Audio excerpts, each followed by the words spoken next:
Hey guys, so I decided to start doing monthly wrap-ups because before I did just like simple wrap-ups, but they weren't like monthly, and the reason for that is actually because I really wanted to start doing this kind of videos earlier, but the reason I couldn't do it because I couldn't finish normal amount of books like in 1 month. I usually like started a few books and finished them like next month or even like further, which is like, I know, very bad because I'm a bad reader, guys. You should know that and face this fact. So yes, I'm starting filming this wrap-ups and TBRs. So today I'm filming a July wrap-up and my August TBR. And I know it's kind of late because it's the 10th already and it's very late, but the reason I couldn't do that earlier, I don't want to say it was like too very busy, but it was a busy start of the month, I'd say. Not in a way of like, you know, things to do, but in a way that I am an uncle of 4 and my sister was here to visit us with 3 of her children actually.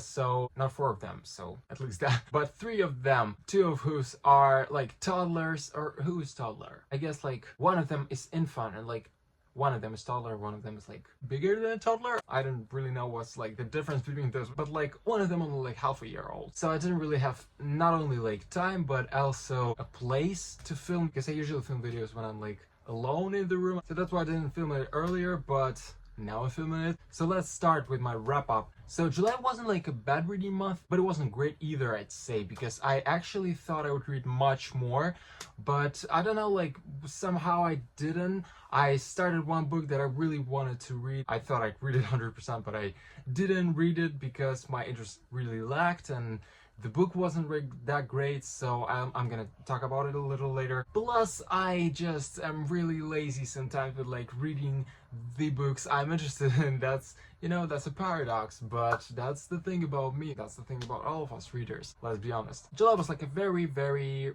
relaxing month, and I read something. But let's finally start with this wrap-up because I feel like this entry is taking me forever. I want to start right away with this book, which is We'll Always Have Summer by Jenny Han, which is the 3rd and final installment in the Summertime Pretty series. And it's all pretty hyped now because We'll Always Have Summer is the 3rd season of the Summertime Pretty on Prime Video, streaming right now. 5 episodes are already out. The 6th one is coming out in 2 days. Me and my sister literally couldn't wait for that. We have a very intense convos with her. She's Team Jeremiah and Team Carver, which is absolutely freaking hilarious because I literally couldn't understand how could anyone be Team Jeremiah. Well, I kind of can understand that, okay, but I just can't really understand how can you be Team Jeremiah after episode 5, because it's yes, you probably should read the 3rd one to understand why am I Team. I actually was always Team Conrad. I was once like the tiniest bit Team Jeremiah in either the end of the 2nd novel or like the start of the 3rd one, because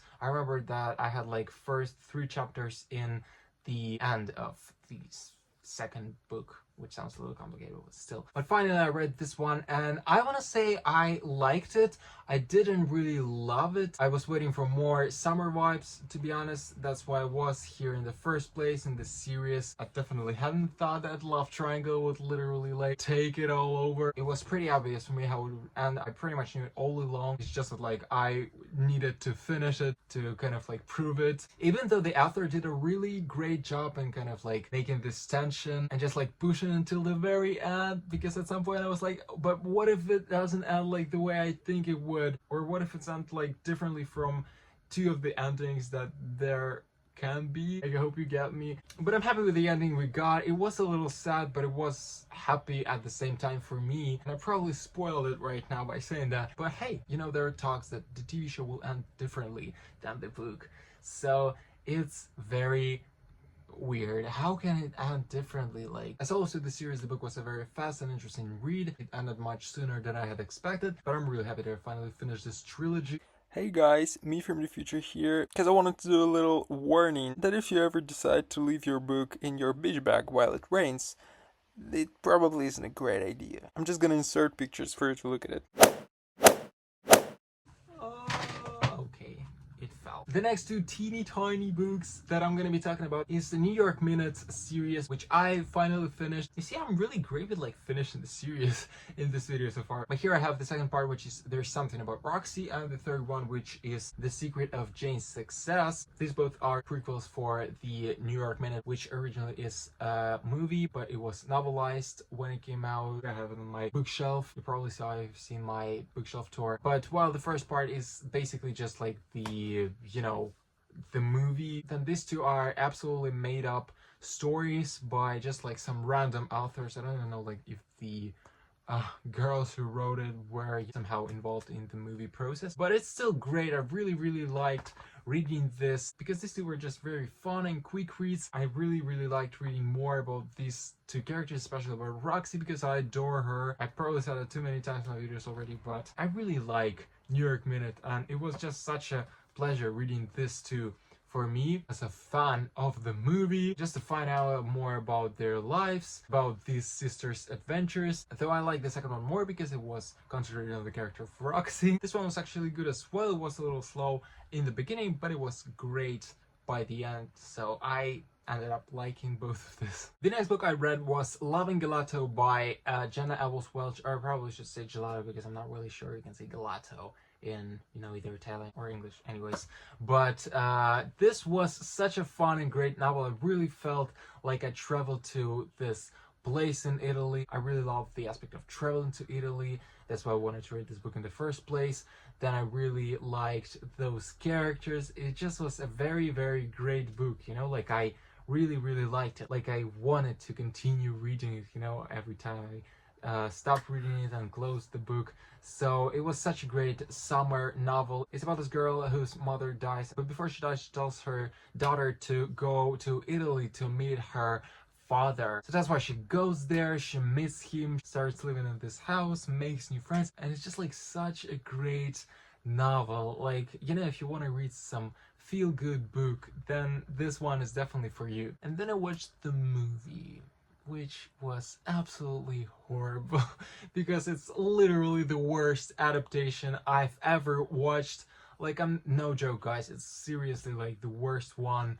Like, and maybe like as a movie itself, as a standalone movie, if you don't really know that that's the adaptation of the book, that may be good, but as a book to movie adaptation, it's absolutely the worst. Like, yes, there are some other bad book to movie adaptation, but this one was so bad to the point they literally changed one character's name, one of the like main characters, and like the plotline was absolutely different, and just like the characters themselves, I guess, it's just like, why would you call it an adaptation if you can come up with this whole different story? Just like change the names and don't call it an adaptation. Like, I don't get it. Is that about the fact that like it brings more people to this movie if you call it an adaptation? I guess so, but like, why would you change that horribly? Like, I don't get it. So I don't know how do I like feel about the movie. I kind of like liked it as a this cute movie about Italy, but like as an adaptation, wow, that was so bad. And I actually wanted to film a video about it like before, but I decided I don't really want to dedicate a video to this bad book to movie adaptation, so I ended up not filming it, and maybe for the better. So yikes. But come on, that's not place. Wow, what was I waiting from it? And then this book has the second part, which is Love and Luck, that I'm actually reading right now. I'm like on the page 230 almost, so I have like 70 pages left. So I'm gonna call it like a rad book already. I'm reading like for so long, even though like the book is short, but once again I was a little busy, even though like that's not an excuse because I could have finished it much earlier. But it's just like the second part isn't like as great as the first one. I still like it. It's about the character from the first book who's the best friend of the main character from the first one, but the book starts about her being in Ireland and saying that it's been the worst summer ever. The book is just about this like great road trip. Yes, I haven't finished it yet, but I read like the biggest part of the book, so I can already like have my review, I guess. But it's just like a great book about trip to Ireland, about like some places to visit. Now I really want to go to Ireland once again because before that I had read about trip to Dublin, which actually is not really a great way to start your trip to Ireland, how this book says. But even though I wanted to go to Dublin before reading this one because of that book I had read some time ago. Now I want to go to the island itself, not only to Dublin, but you know, to all these beautiful places, all these mountains, cliffs, and like beaches, and I just want to summon this beauty with my own self.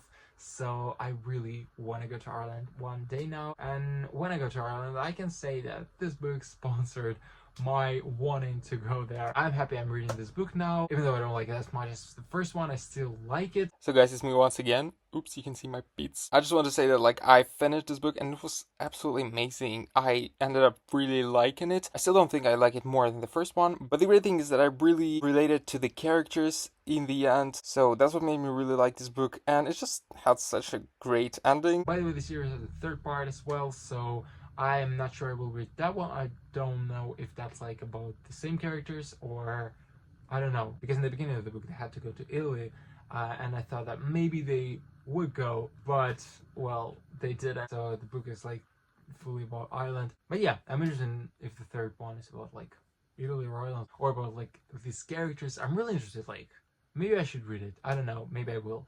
But yes, that's it. The book I'm reading right now is Map to the Stars by who's the author, is Jen Malone. And so the book is about this girl who moves to LA. No, she actually moves to New York right after because, you know, the work thing, I don't really want to, you know, dive into details. She ends up meeting this super popular movie star who's a boy her age. And she basically works for him. But considering they're the only two people their age in, you know, the tour company there, it gets kind of like obvious what's gonna be followed by that. So I'm liking this book. I'm not loving it, but I still want to finish it. I'm like on the fourth, I guess, so not like that much into it, but I still want to continue with it and kind of like, you know, get on with it so that I can finish it in August. So that is mostly it with my wrap up. In the month of July, I only read a little bit of Since I've Been Gone by Morgan Matson because I started this book but ended up stopping on the page 82, so not even like 100 pages. And considering how huge the book is, it's not that much, as you can see. I just found the character very not cool. She's just this very self-conscious character, and not only just self-conscious, but literally to the point she can't even talk normally to people her age. Is just so weird. I don't know, like, why can't you talk normally? So it was over dramatized for me, I guess, so I didn't like this. But I guess the book is going to be about, you know, this character growing, but the writing was also a little weird because, you know, the book was very, very descriptive and not in a great way. So I ended up not continuing with it, even though I kind of want to. The thing is that I have another book by this author that I really want to read now, and I don't know what should I do. Like, should I continue with this one or should I start reading another one that I will show in this TBR? Because I want to read another one more, but I also don't really want to leave this one just like that unfinished. I don't know, what should I do? Maybe I will finish this one later, like after I read another one. Speaking of which is The Unexpected Everything by the same author, and just look at this freaking amazing cover. I love dogs on the cover. I like this ice cream van. That's a super summery cover. This one is about this girl who has her whole summer planned out already, but as I remember, something happens that she has to go to her dad's house, and that's when things start going wrong. All her summer plans, boring plans, don't happen. So the book should be really great. I just really adore the cover. So yes, it's pretty huge as well. I think it's even bigger than the previous one, but I kind of understand why now, because the descriptions in this book, wow. But we'll see, I guess. I just want to read this one anyway, so probably gonna read it like right after I finish my novel. Another book about Italy that I want to read, With Love from Italy by T.A. Williams. I honestly don't know anything about this book, so I just am gonna leave the cover here for it to speak for itself, because it's just, you know, it's gonna be this great rom-com about Italy, probably like the one that I read previous summer. I'm hoping on reading this one really fast. One other book that I really want to read is 99 Days, which I think is about a road trip, but I'm not sure already. I thought it's about a road trip because the second book's cover has Eiffel Tower and Big Ben in it, so that's why I thought they would go on a road trip, but I'm not sure anymore. But I really want to read it anyways because it should be this summer novel. I think it says like complicated summer romance or something like that, or summer novel on the cover of the first book. I'm not sure, but somehow I think it's summer novel. Okay, I want to read it. And the last and final book in my TBR is Every Summer After. I really wanted to read the whole trilogy in this summer, but I probably won't be able to anymore because, well, it's already August and I don't have the first one yet, but I really want to read at least this one, not only because the book should be another The Summer Term Pretty series that is going to be, you know, really associated with the summer, but also because it is going to be an adaptation, which I'm really excited for, even though like I still haven't read the book, but I'm already really excited for the adaptation because the Prime is going to be adapted, so it's gonna be really great, not like with Love and Gelato that Netflix absolutely ruined. I think they already have like cast announced. Well, I guess so, because I saw some photos. Hopefully the next summer we'll already have the first season of Every Summer After. And I really hope they will include Tongue Tied Song in it. So that was it, guys. I really hope you liked this video. If you did, give it a thumb up. Thank you so much for watching. Don't forget to follow me on Threads and Instagram. My username is @itsmedaisley on both. If you like this video, give it a thumb up. And if you still haven't subscribed to my channel, go and do it to not miss my new summer videos. I'm looking forward to uploading a lot of summer videos because I haven't really done it yet. And I feel like August is the month I do it the most. Not only with like summer videos, but with like summer photographer, summer reading, because it's like the last month of the summer and I want to do as much as I can. So yes, thank you so much for watching and I'll see you next time. Bye!